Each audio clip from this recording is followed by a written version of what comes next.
তো নমস্কার বন্ধুরা, আমরা চলে এলাম এখন পানপাড়া খেলার মাঠে। এখানকার একটা এজেন্ট হলো মশলা প্যাকিংয়ের দায়িত্ব কি উনি ডিস্ট্রিবিউটার, তা তিনি সবাইকে কাজ দেবে। দেখো, তাই এনারা সবাই এসছে হলো মশলা প্যাকিং করার কাজের জন্য, যাতে ভালো ইনকাম, একদিনে 1 থেকে 150 টাকা ইনকাম করতে পারবে। মাঠ দেখো পুরো ভরা, পুরো অনেক লোকজন এসছে, মানে সব বিশেষ করে মহিলা।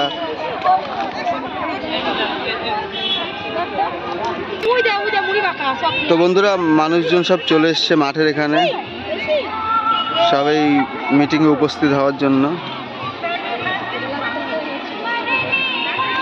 যে মশলা প্যাকিংয়ের কাজ, সেই প্যাকিংয়ের কাজই দেবে আর কি, সেটা আমি শুনলাম আমি।